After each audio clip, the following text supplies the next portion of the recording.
Muy bien, vamos a abrir nuestras Biblias en Primera de Juan, capítulo 1.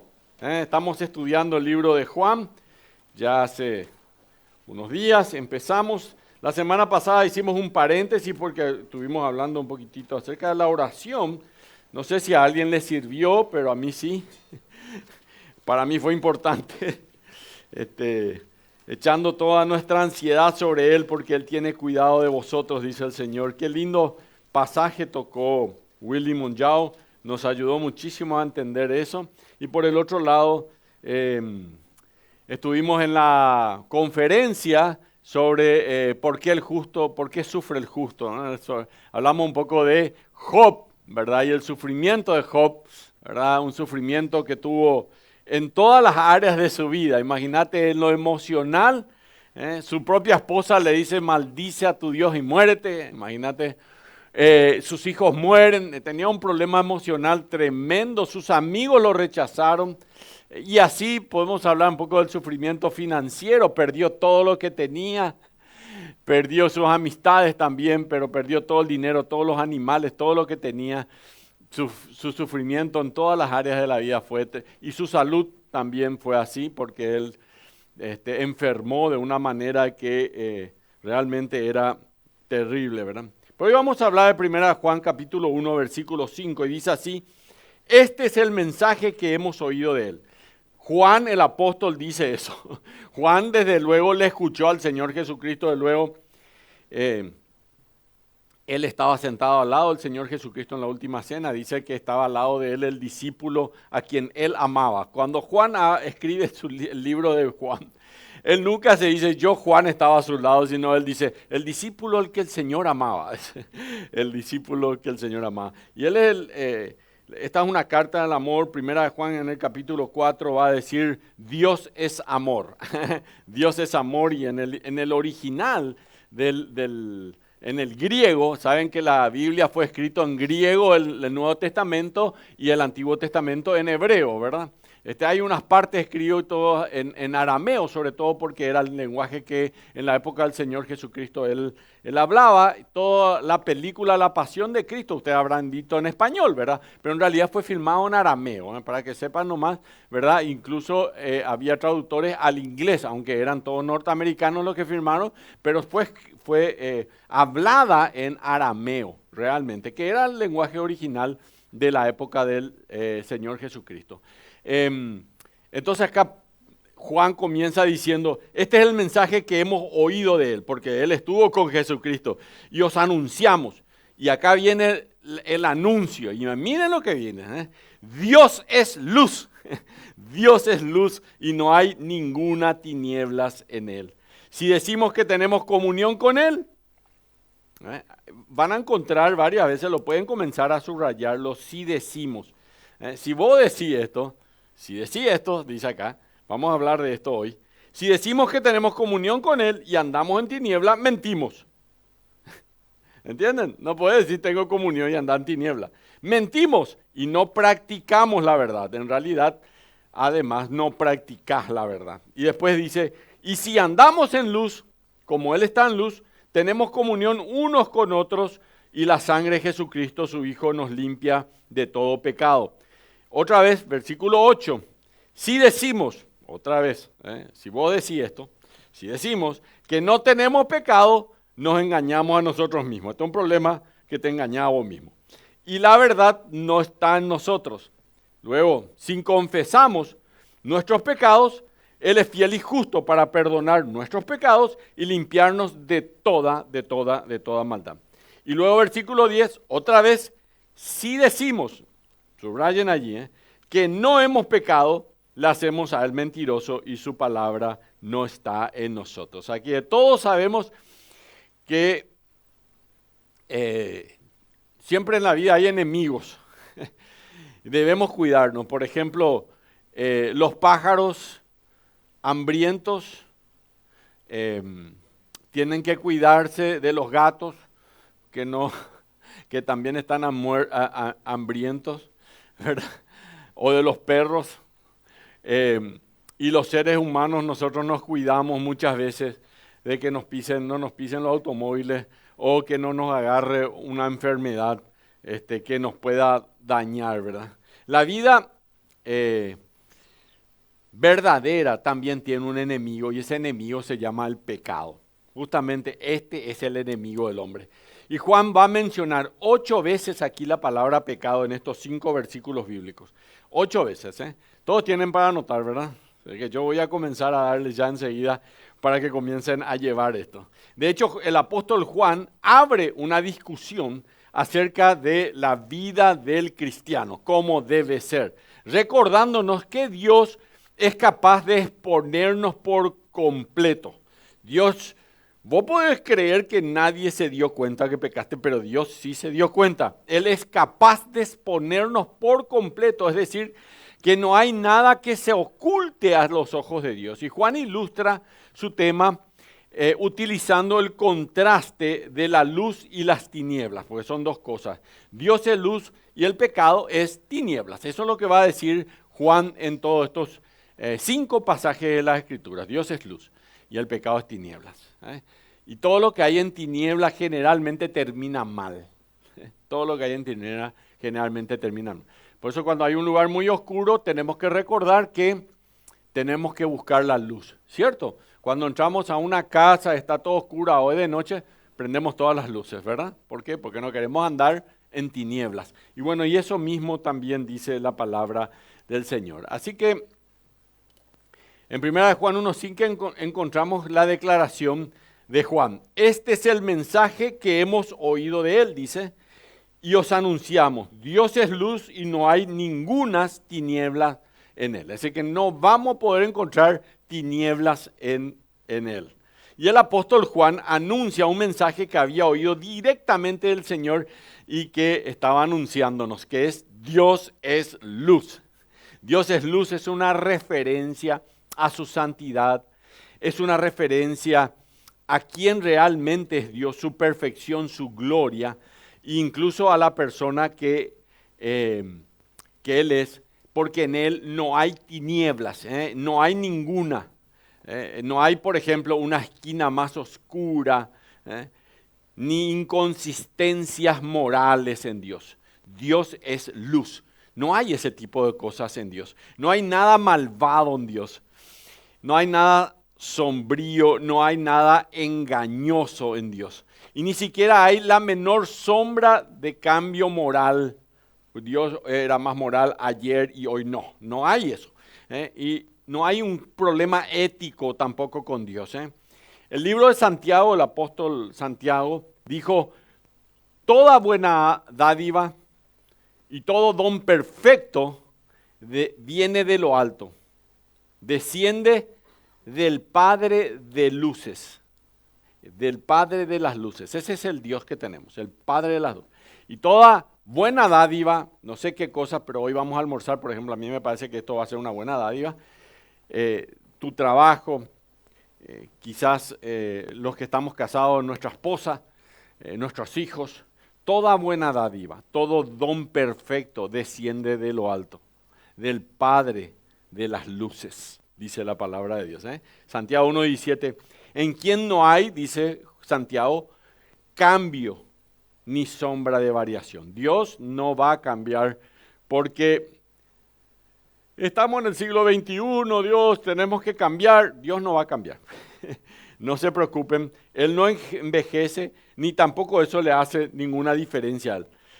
Y todo lo que va a seguir a continuación aquí en la carta de Primera de Juan es en defensa de la verdad, de la vida, de la comunión, de la separación nuestra del pecado y tiene un asiento definitivo de que Dios es luz. Y eso es lo que va a hacer énfasis. Y esto también dijo el apóstol Pablo, Efesios capítulo 5, versículo 8 y 9, dice, porque en otro tiempo erais tinieblas, mas ahora sois luz en el Señor. Andad como hijos de luz. ¿Vieron? ¿Por qué hoy vamos a hablar de este tema? Porque hay una orden del apóstol Pablo que dice, andad como hijo de luz. Santiago dijo, Él es el Padre de luces. Y Juan dice, Dios es luz. Así que hoy tenemos que prender las luces y atender, porque no se distraigan. Eso es muy importante. Y el Dios de luz nos va a exponer las cosas a la luz, porque hay cosas que hacemos en oscuridad para que nadie se dé cuenta.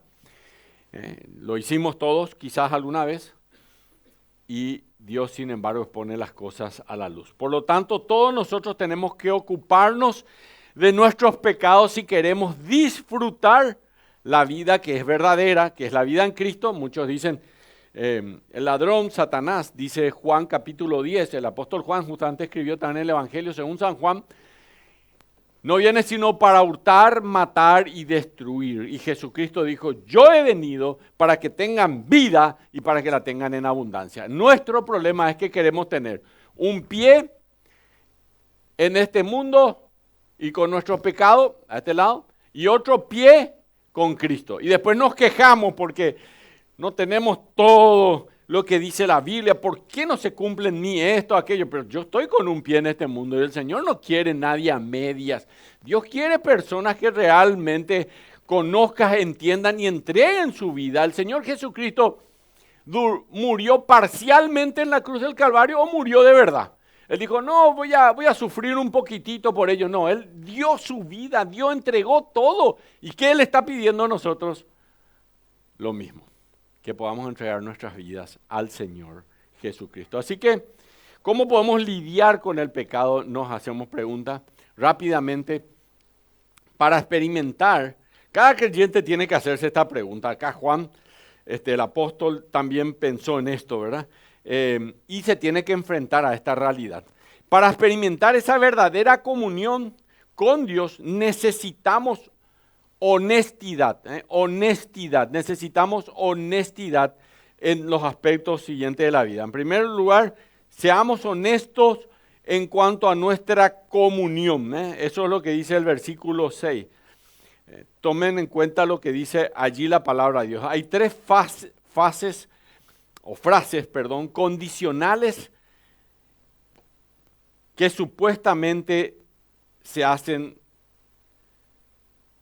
Son supuestos que a veces decimos cosas y esa frase es si decimos. Yo le dije, subrayen, hay 3 veces acá si decimos. ¿Y por qué este condicional si decimos? ¿Quiénes son los que hacen esta afirmación? Y Juan se está refiriendo a los que son oponentes a la fe, quienes enseñan doctrinas distorsionadas y mentiras contrarias a la verdad. Y este era un gran problema en el tiempo del apóstol Juan y el que él estaba escribiendo la epístola. Y hoy también es así. Hoy también es así. Miren, acaban de elegir un nuevo alcalde en Nueva York. Él es musulmán. En el mismo lugar, entre paréntesis, en donde 2 aviones golpearon las Torres Gemelas y las echaron por los musulmanes. Ahora eligieron a un musulmán, ¿verdad? Porque el ser humano es terrible cómo se olvida de ciertas cosas, ¿verdad? Pero él dijo así. ¿Qué tiene que ver esto con el tema? Dicen, no. Él dijo, la gente que está en la cárcel es una víctima de la sociedad. Entonces hay que tratar de quitarlos de la cárcel porque ellos son una víctima de la sociedad. Así que si quieren ir a Nueva York, si es posible, traten de irse antes que le quiten a la calle a todos los que están en la cárcel, ¿verdad? Porque si no ya no van a conocer, van a robar hasta la torre, la Torre Gemela ya no podemos robar, pero la Estatua de la Libertad van a robar dentro de poco. Entonces, son un constructo de la sociedad, es lo que hoy dice, ¿verdad? Como a mí, yo paso por esto, por eso yo soy una víctima de esta sociedad, por eso nomás robo, o por eso nomás yo no hago lo que tengo que hacer bien, o por eso nomás miento, porque yo soy un constructo de la sociedad. Pero eso no dice la palabra de Dios, La palabra de Dios, y este tipo de pensamiento justamente es lo que está atacando el apóstol Juan acá. Si decimos, y estos falsos maestros, porque vos te acercás a cualquiera hoy día, ahí, salí nomás a la calle ahí y le preguntaste, quiero preguntar una cosa, ¿vos sos cristiano? Sí, claro, yo soy cristiano. O sea, cualquiera se dice que es cristiano. Si decimos, dice el apóstol Juan ahora, si decimos esto, porque hay falsos maestros que afirman que ellos tienen comunión con Dios, ¿verdad? Hoy yo hablé con Dios. En serio, qué interesante, Jay. ¿Lo viste? Dios me habló. Hace poco un pastor, hubo una conferencia de pastores y un pastor le dijo al otro pastor, mira, estaba yo afeitándome y de repente vi en el espejo la figura de Dios atrás. No sé cómo es eso, ¿verdad? Pero después voy a hablar un segundo sobre eso también. Y te quiero preguntar, le dijo al otro pastor, si a vos te parece que era Dios, realmente era Jesucristo, porque realmente vio la figura de Jesucristo. Y le dijo, ¿y qué hiciste? ¿Qué hiciste cuando lo viste? ¿Qué hiciste? Y le dijo, y bueno, le pregunté quién era, todo eso. No, entonces no era Jesucristo, porque cuando lo veas al Señor Jesucristo, y todos ustedes lean Apocalipsis en el capítulo 15, dice la Biblia que nos vamos a postrar ante sus pies. Es decir, que eso es lo primero que va a salir de tu corazón, es postrarte ante los pies de Él, ¿verdad? Porque Él, y vamos a leer enseguida los pasajes de la Biblia, Él es Dios y Él tiene una brillantez que Él vive en la luz inaccesible, dice la palabra de Dios. La Biblia dice, a Dios nadie le vio jamás. Dios es el Dios invisible, el unigénito, el todopoderoso. A Dios nadie le vio jamás. ¿Por qué no le podemos ver a Dios? Dios es luz. ¿Alguna vez usted salió afuera en el peor de nuestros calores y se puso a mirar el sol directamente? ¿Cuánto tiempo pudo mantener la vista mirando el sol? A mí estas luces están acá ya me encandecen, por eso ando mirando para abajo, porque me encandilan ya. Pero imagínense que eso no es ni nada al lado de lo que es realmente la luz del Señor. Imagínense que cuando Moisés estaba en el desierto y dice la palabra de Dios que la gloria, el Shekinah de Dios, la gloria de Dios bajaba a el tabernáculo y Moisés estaba allí. Cuando Moisés salía caminando ahí, le brillaba el rostro y todo lo que él, su cuerpo, todas sus ropas brillaban tanto y no le podían, a tal punto que Moisés tenía que poner un velo para que la gente pueda hablar con él, porque brillaba tanto Moisés que sucedía eso. Imagínense, Dios es luz realmente y en Él no hay tinieblas, no hay ni un poquito de tinieblas, no hay nada, no hay una parte. Y algunos dicen que hablan con Dios, ¿verdad? Pero viven vidas contrarias a Él y manifiestan que a pesar de ellos, cuando vos le preguntás, ¿qué tal está tu vida espiritual? No, bien, todo bien, yo tengo comunión con Dios, pero vos ves que su vida es completamente contraria a Dios. Y el apóstol Juan usa aquí un condicional, si decimos, para advertir a la iglesia que estos falsos y hermanos, falsos maestros, y para enseñarle cómo es un verdadero creyente. Y leímos, si decimos que tenemos comunión, versículo 6, ya podemos empezar ahí. Si decimos que tenemos comunión con Él y andamos en tinieblas, mentimos. Acá no hay medias verdades, es una mentira piadosa, no existe. Acá dice, mentimos y no practicamos la verdad. Y no practicamos la verdad.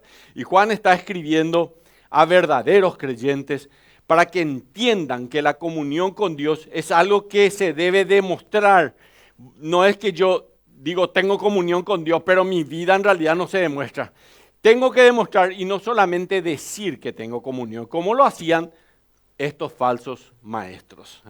Y la palabra acá, andar en tinieblas, se refiere a la conducta moral y el tiempo verbal que indica en el griego que está convirtiendo en una forma habitual. Y andamos en tinieblas. Eso dice, es decir, todos los días ya andamos en tinieblas. Todos los días ya hacemos algo que está mal porque justificamos eso. Vamos a hablar de eso en un ratito más. Todos los días hacemos eso y eso es lo que está diciendo. Lo que está diciendo es, no piense que mientras permite que el mundo lo meta en su molde, usted puede seguir avanzando en su comunión con Dios. Y si ese es el caso, dice la Biblia, porque vos te estás amoldando a este mundo, Si ese es el caso, entonces, dice Juan, livianito, mentimos. No hay una sola palabra, dice lo que realmente es. Y enfatiza después, no solo mentimos, sino que además no practicamos la verdad. Qué triste, ¿verdad? Qué triste es cuando comenzamos a decirles mentiras a los demás, haciéndoles creer que estamos en comunión con Dios. No, yo estoy bien espiritualmente, no me voy nomás a la iglesia, pero yo estoy bien, no te preocupes, pastor. Ah, bueno, yo a veces le escribo a alguien así, sí, no, pastor, yo estoy bien espiritualmente, oro todos los días, no se preocupe. Mentimos y no andamos en la verdad. Un pastor que escribo y a quien yo sigo, Warren Wiersbe, dijo, hace este comentario, él dice, queremos que nuestros amigos creyentes piensen que somos espirituales. Así que mentimos en cuanto a nuestra vida y tratamos de impresionarlos de manera favorable. Queremos que piensen ellos que estamos andando en la luz, aunque en realidad estamos andando en tinieblas. Y había falsos maestros en la época del Señor Jesucristo que estaban diciéndole a los creyentes del primer siglo, escuchen esto, porque eso es lo que le dije hace un ratito, ya que tu cuerpo es luego pecaminoso, entonces ya que tu cuerpo es pecaminoso, entonces, ¿qué importa lo que hagas con tu cuerpo? Lo más importante es tu espíritu, que eso no está relacionado con tu cuerpo. Y Juan diría, eso es mentira. Eso diría el apóstol Juan. Y lo que uno hace con su cuerpo tiene un impacto directo en la comunión en el Espíritu con Dios. Así que tenemos que ser honestos y asegurarnos que lo que estamos diciendo es realmente lo que estamos haciendo. Seamos honestos en cuanto a nuestra comunión con Dios y cómo uno puede ser honesto. Y bueno, uno diciendo realmente que está mal, ¿verdad? Dice el versículo 7, pero si andamos en luz, como Él está en luz, 1 Juan 1:7, tenemos comunión unos con otros. Esta es una característica. O sea, yo tengo comunión, pero no vengo a la iglesia. No existe eso. Le dice, si andamos en luz, como Él está en luz, ¿qué tenemos? Tenemos comunión. ¿Y qué quiere decir la comunión, señores? Es encontrarnos, es estar juntos, es venir, es alegrarnos, es cantar juntos. Es decir, ustedes son mis hermanos en Cristo, ustedes son mis hermanas en Cristo. Entonces eso es lo que dice la palabra de Dios. Si andamos en luz como Él está en luz, tenemos comunión unos con otros y la sangre de Jesucristo, su Hijo, nos limpia de todo pecado. Sobre eso puedo hablar horas también. Un autor escribió, caminar en la luz es la labor consciente de vivir una vida en conformidad a la revelación de Dios, quien es luz. Dios es luz. Andar en luz es lo contrario de caminar en las tinieblas. Y eso es muy necesario entender que Dios está en luz, mientras que el creyente tiene que andar en la luz. Y eso lo escribe claramente. Si andamos en luz como Él está en luz. Ese es Dios. Dios es el único que habita en luz inaccesible. Es el único. Dice la Biblia en 1 Timoteo 6:16, le leo, para que no crean que estoy quitando de algún lado esas ideas, ¿verdad? Dice, lo único que tiene inmortalidad, Dios, lo único que tiene inmortalidad. Dios es inmortal porque Dios no nació, nosotros nacimos. Ahora podemos aceptar a Cristo como nuestro Salvador personal y el Señor nos promete vida eterna. Está bien, pero sí nacimos. Pero Dios no nació, ¿entienden? Él es inmortal, Él no nació nunca. Y nosotros al tener vida eterna ya vamos a volvernos también inmortal delante de su presencia, andando con Él. Y eso dice la palabra de Dios. 1 Timoteo 6:16 dice, el único que tiene inmortalidad, que habita en luz inaccesible. ¿Vieron? Habita en luz inaccesible. No es una luz donde podamos estar nosotros porque es una luz tremenda, a quien ninguno de los hombres ha visto ni puede ver. Pablo dice, ninguno de los hombres ha visto a Dios ni puede ver. Y esto es importante, ¿verdad? Porque Dios es invisible. Entonces, si creemos en la Trinidad, el Padre, el Hijo y el Espíritu Santo. Y entonces, ¿qué pasó?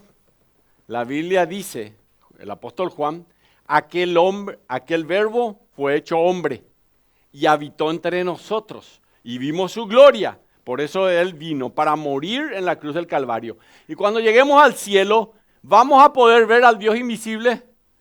No, porque es invisible. ¿Y a quién le vamos a ver? Al Señor Jesucristo. Lean Apocalipsis desde el capítulo 1 hasta el capítulo 22 y se van a dar cuenta aquí. ¿A quién vamos a ver? Es al Señor Jesucristo, sentado en su trono, como cantamos esa canción, rodeado de luz, en Apocalipsis capítulo 4, lo primero que ve Juan es a alguien sentado en el trono, y una luz que brillaba. Es el Señor Jesucristo, porque es el Dios que se hizo conocer. A Él le podemos ver. Dice la Biblia, ninguno de los hombres ha visto ni puede ver, el cual sea la honra y el imperio sempiterno. Amén. 1 Timoteo 6:16. De modo que para mantener comunión con Dios es imprescindible participar en su verdad y en su santidad. Y el andar en luz, como dice Juan acá el apóstol, establece aquí que es un estilo de vida que no solo es luminoso, sino que es la luz. Requiere de vida que corresponde real para corresponder a esa condición. Y eso dice Mateo. Mateo capítulo 5, versículo 16 dice, así alumbre, escúchenme, así alumbre vuestra luz delante de los hombres para que vean vuestras buenas obras y glorifiquen a vuestro Padre que está en los cielos. Esto es lo que hay que hacer. Así hay que vivir.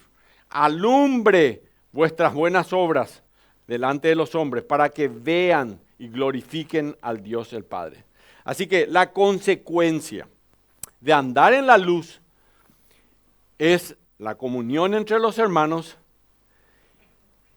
y para tener comunión entre los hermanos, la base es andar en luz, en armonía. Tenemos que tener armonía. La verdad es que todo lo opuesto a lo que tiene que ver con la luz es tiniebla. Y no hay nada que Jesús pueda encontrar acerca de nosotros que pueda limpiar y perdonar si nosotros no somos honestos con Él y le entregamos nuestras vidas. Así que, en segundo lugar, vamos avanzando. Seamos honestos en cuanto a nuestra confesión del pecado. Es muy importante. Versículo 8. Vamos avanzando. Versículo 8. Si decimos que no hemos pecado, nos engañamos a nosotros mismos y la verdad no está en nosotros. Esto es muy importante. El Señor Jesucristo, cuando yo acepto a Cristo como mi Salvador personal, Él perdona nuestros pecados, pasados, presentes y futuros. Él perdona porque Él sabe que voy a pecar otra vez. No hay nadie acá que entró por acá y diga, de en adelante nunca más voy a pecar, porque la Biblia dice que todos somos pecadores. Romanos capítulo 3, versículo 23, por cuanto todos pecaron. Por eso necesitamos de un Dios salvador. Si nosotros pudiéramos dejar de pecar, no necesitaríamos que Cristo muera por nosotros en la cruz. ¿Para qué Él vino, sufrió, estuvo 6 horas en la cruz, derramó su sangre? ¿Para qué? Si nosotros podíamos dejar de pecar. Porque ella sabía que nosotros no podíamos dejar de pecar. Y eso es lo que dice la palabra de Dios. Si decimos que no tenemos pecado, nos engañamos a nosotros mismos y la verdad de Dios no está en nosotros. O sea que segunda consecuencia, la verdad no está en nosotros. Yo te pregunto ahora, que vivís de repente una vida de pecado, ¿vos pensás que la verdad está en vos? Porque acá dice que no, la verdad no está en nosotros. Y esta frase, si decimos que no tenemos pecado, se refiere a negar nuestra culpabilidad personal. Es como alguien que dice, la verdad es que mi pecado no es tan malo. Al lado de este que le mató al otro, o al lado de este que hizo todo esto, la verdad que mi pecado no es tan malo. Muchos de nosotros pensamos así. Es un pecadito, dicen, ¿eh? No es la gran cosa. Los falsos gnósticos en la época del apóstol Juan, ¿por qué Juan escribe esto acá en este libro 2000 años atrás? ¿Por qué él hace eso? Porque ya había gente que pensaba así. Eran los maestros gnósticos. En los días de Juan enseñaban esto. Según ellos no había necesidad, leo textualmente, por eso, no había necesidad de sentir culpa por lo que hiciera. Ellos dirían, el pecado no es tan malo y no hay necesidad de sentirse culpable acerca de lo que se siente o hace. Y si quieren disfrutar la vida, lo que tienen que hacer es quitarse de la cabeza ese concepto de culpabilidad. No es muy distinto a lo que el mundo hoy está haciendo, o lo que hoy se vive en el mundo. Un artículo de la revista Words Publishing dice, el primer paso que debemos tomar es dejar de culparnos a nosotros mismos. ¿Tienen una revista? Porque su comportamiento no es su culpa. Rehúse a aceptar la culpa. Acumular culpa sobre usted solo agrega estrés, baja autoestima, preocupación, depresión, sentimientos de incompetencia y dependencia de otros. Haga a un lado sus sentimientos de culpabilidad. Eso también dijo este nuevo alcalde de Nueva York, ¿verdad? Así que si empezamos a pensar así, muy pronto nos vamos a dar cuenta lo que dice aquí la palabra de Dios. Versículo 8. Si decimos que no tenemos pecado, no es nuestra culpa, la verdad no está en nosotros. ¿Escucharon? La verdad no está en nosotros. ¿Qué quiere decir que la verdad no está en nosotros?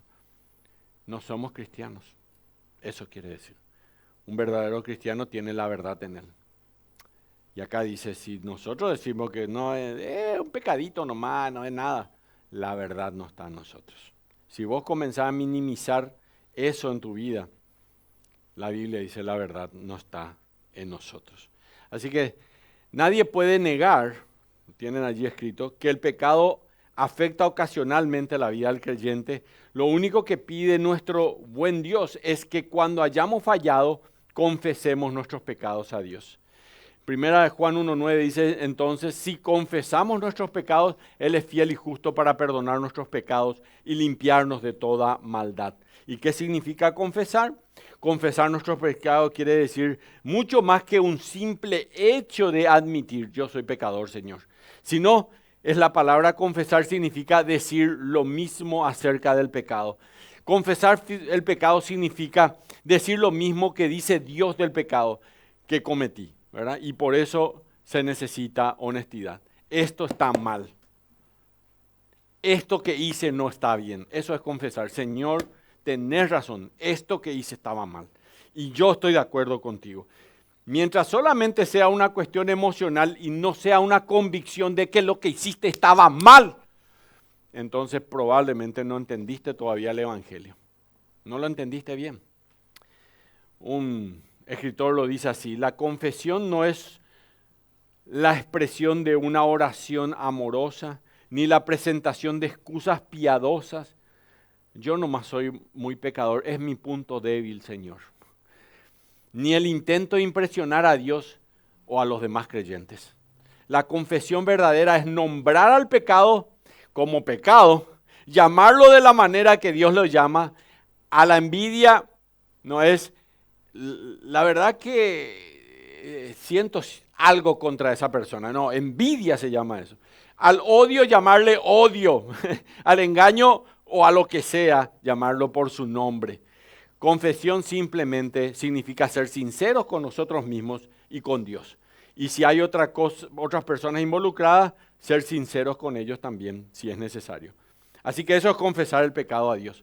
Y por supuesto, se está convirtiendo en una cosa del pasado. Mucha gente ya no se confiesa nada delante de Dios. Entre paréntesis, no necesitas ir a confesarte a un país, ni a un pastor, ni a nadie, ¿verdad? Delante del Señor, entre paréntesis, nomás para que sepa. Miren, un autor de libros escribió así: Lo que solíamos llamar pecado ahora es una variedad de enfermedades y discapacidades. Todo tipo de inmoralidad y conductas pecaminosas ahora son identificados como síntomas de algún desorden mental. La cultura moderna ha creado un nuevo evangelio. El hombre no es pecador, es una víctima.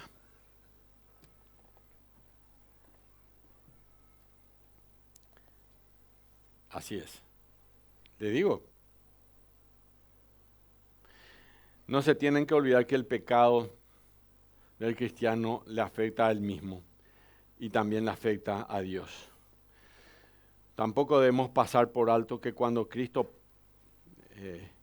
cristiano peca, no pierde su salvación, pero sí el gozo de poder alcanzar el poder que Dios te da en el Espíritu. Pierde la comunión con Cristo y también el pecado produce la pérdida de comunión con el Padre y por consiguiente con Jesucristo, y lo que comenzás es a caminar en tinieblas, mientras que la comunión con Dios está reservada para algunos, pocos. Primera de Juan 1:9 dice, si confesamos nuestros pecados, Él es fiel y justo. Estas son dos características de Dios, fiel y justo. ¿Por qué dice fiel y justo? Porque Dios no se va a retractar. No es que Él dijo, te voy a perdonar, pero a la pinta, otra vez venís con ese mismo pecado. Me tenés cansado. Realmente yo probablemente ya le debo tener cansado a Dios si es que Él fuera así, ¿verdad? Pero Dios no es así. Dios es como ese Padre que está esperando que vos te acerques a Él realmente, en quien se puede encontrar perdón y una limpieza diaria. Dice la Biblia, si decimos que no hemos pecado, la hacemos a Dios mentiroso. Y Dios no es mentiroso, ustedes saben. Y su palabra no está en nosotros. Y aquí se pretende que haya alguno que no haya pecado. Si decimos que, supone que no haya, que aquí entre todos ustedes haya alguien aquí que no haya pecado. Imposible. Ya sabemos lo que es imposible. Que nunca cae en pecado. Hay personas que dicen que realmente no han pecado. Incontables personas no creen realmente que han pecado y hasta que se ofenden cuando le llaman que son pecadores. Debemos ser, algunos dejan de ser buenos padres y no se dan cuenta de que eso está mal, o buena madre, o buena esposa, o buen esposo, o buena hija, o buen hijo, o buen obrero, o buen trabajador. Personas que podríamos ser y que tenemos que ser porque tenemos que dar ejemplo y finalmente terminamos pecando. Eso incluye cualquier cosa. Así que nos hacemos mentirosos. Y la Biblia dice en Romanos 3:23 que todos somos pecadores. Así que Juan condena al que pretende estar tan avanzado en el conocimiento de Dios y en la vida espiritual que el pecado ha dejado afectarle. A todos, queridas hermanas, hermanos, a todos nos afecta el pecado, a todos. Y vamos ya llegando hacia el final. Si confesamos nuestros pecados, si confesamos nuestros pecados, Él es fiel y justo. Voy a pasar esto, yo creo que ustedes lo tienen anotado ahí. Si decimos que no hemos pecado, le hacemos al mentiroso. Y su palabra no está en nosotros. Y en este slide, un autor analizó esta peligrosa progresión. Aquí voy a quedarme un minuto porque ya tengo que ir terminando. Que puede tomar lugar en nuestras vidas y lo resumió en estos términos. Este autor dice que el pecado, primero, comienza con negación de la culpa personal. No soy yo, son mis presiones, es mi circunstancia, por eso nomás yo peco. Yo no nací, pastor, como vos, o yo no tuve lo que vos tenés, o lo que fulana tiene o mengano tiene. Entonces hay una negación de sus pecados. Soy producto de las presiones. Luego avanza hacia una minimización del pecado. Realmente no me afecta, realmente no es tan malo el pecado. Viste que yo cometí ese pecado, pero no pasó nada. Y luego pasa por la normalización del pecado. Bueno, todos hacen eso. Entonces es normal. Ya estamos en el tercer paso ya del pecado. Y en cuarto lugar, se racionaliza el pecado. Y la verdad que tiene sentido pecar. Sí tiene sentido, claro. ¿Por qué no hacerlo? Vamos a hacerlo. Ya que tiene sentido, racionalizamos. Tiene sentido este pecado. Porque si yo robo, por ejemplo, el otro lo seguramente que era un ladrón, entonces por eso tiene lo que tiene. Yo comienzo a racionalizar, como Robin Hood, ¿verdad? El ladrón que lo roba al ladrón es... Entonces, eso decía Robin Hood, realmente. La racionalización. Y sigue finalmente con la justificación del pecado. Creo que es lo correcto, al fin y al cabo. Y estoy pecando, pero yo creo que es lo correcto. Es bueno, es lo mejor para mí. Esto es lo mejor. Y en esta situación, este anciano llamado Juan el apóstol, ya tenía más de 80 años, entre paréntesis, nos agarraría del cogote acá de las cosas y nos diría, ¿a quién crees que estás engañando, Pedro? Me iba a decir a mí. Así que vamos a la conclusión. Ustedes querían ya escuchar esto, la conclusión. ¿Quieren cambios en su vida? ¿Quieren usar el botón de reinicio para lograr eso que necesitamos? Primero, tienen que ser sinceros y totalmente francos acerca de nuestra condición y que no debe haber hipocresía ni tratar de ocultar lo que realmente somos. ¿Entienden eso? ¿Sí? Correcto, ¿verdad? No tiene que haber hipocresía ni tratar de ocultar lo que realmente somos. Segundo, saber que el remedio para restaurar la comunión con Dios interrumpida por el pecado es la confesión. Y esto debería ser una de las ocupaciones diarias del creyente. Todos los días yo tengo que confesar a Dios mis pecados. Tercero, recordemos que siempre que la esencia de la vida cristiana es, en primer lugar, darnos cuenta de nuestro pecado, seguidamente acudir a Dios para recibir el perdón que puede borrar el pasado y esa limpieza que puede hacer nuevo el futuro. Eso es realmente lo que es. Y quiero ilustrar esto al final. 2 chicos fueron a pasar el fin de semana con sus abuelos. Él se llama Jimmy, una historia que leí en un libro y me llamó mucho la atención. Y ella se llama Ashley. Jimmy Ashley. Cuando llegaron los abuelos, le regalaron a Jimmy una ondita para que agarre las piedras que había por ahí y que comience a tirarle a lo que sea. Jimmy no le pegó a nada. Era un chico muy chiquito, no sabía ni usar muy bien la ondita, ¿verdad? Y tiraba y apuntaba y no le pegaba a nada, ¿verdad? Y Ashley se quedaba más con la abuela, ¿verdad? Estaba más allí nomás. Jimmy todo el día jugó con su ondita. Llegó a la casa de sus abuelos otra vez y había un pato que era la mascota de la abuela. En esos lugares hay mascotas de todo tipo, ¿verdad? Este pato era la mascota del abuelo. Y Jimmy, que no le acierta nada, agarró y estiró su ondita y ¡tum! Tiró. Salieron 3, 4, ¡bum! Le dieron en la cabeza al pato. Se murió. Ashley, la hermana mayor, estaban mirándole. Así que Jimmy agarró al pato rápidamente y lo escondió sobre unos troncos que encontró allí para que no se dé cuenta la abuela de lo que había hecho, ¿verdad? Luego llegó la noche y comieron, cenaron, ¿verdad? Y le dice la abuela a Ashley, ¿podés ayudarme a lavar los platos, por favor? Abuela, vos sabés que Jimmy quiere lavar los platos. y le dijo a Jimmy, no te olvides del pato. Así que tuvo que ir a lavar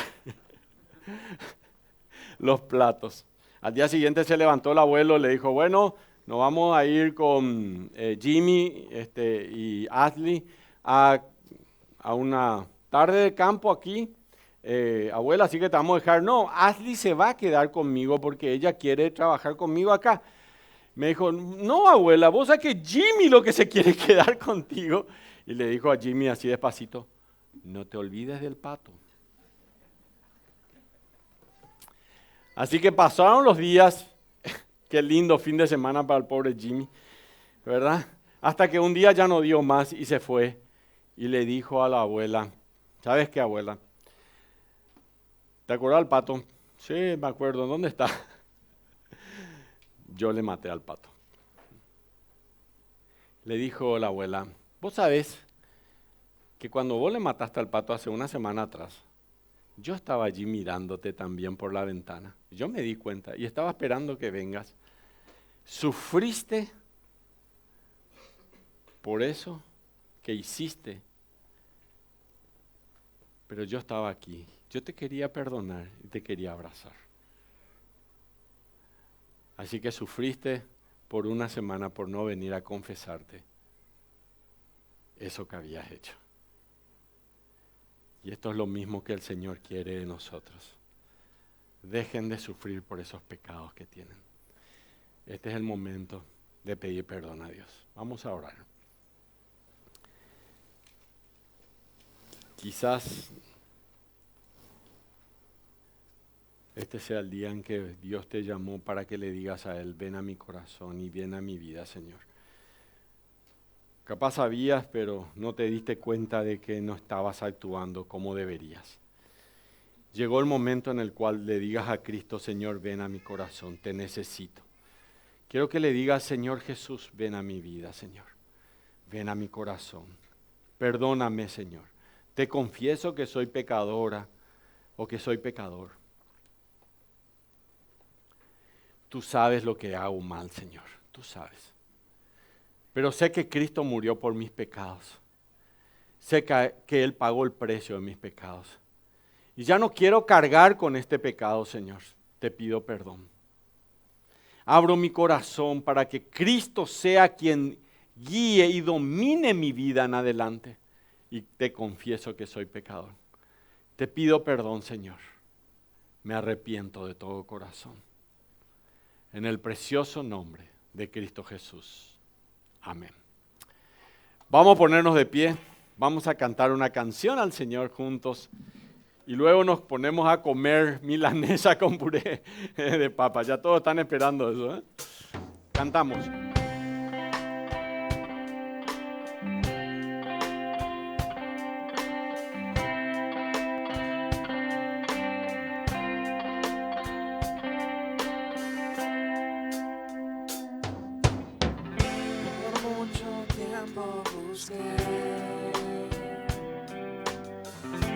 Una razón de vivir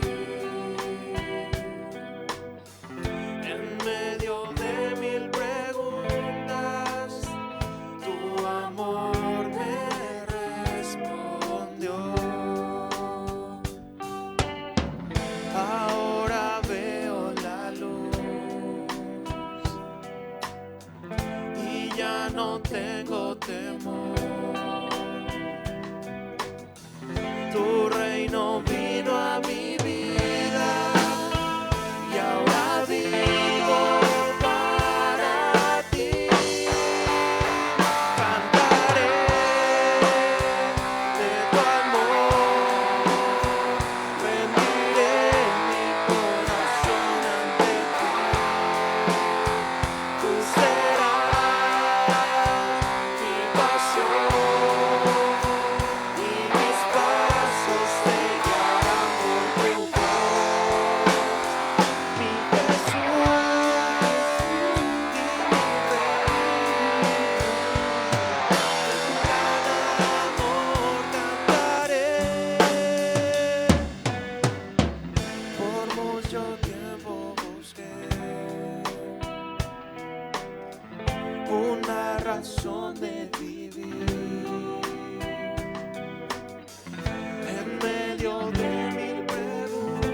Te damos las gracias, Señor, por tu palabra.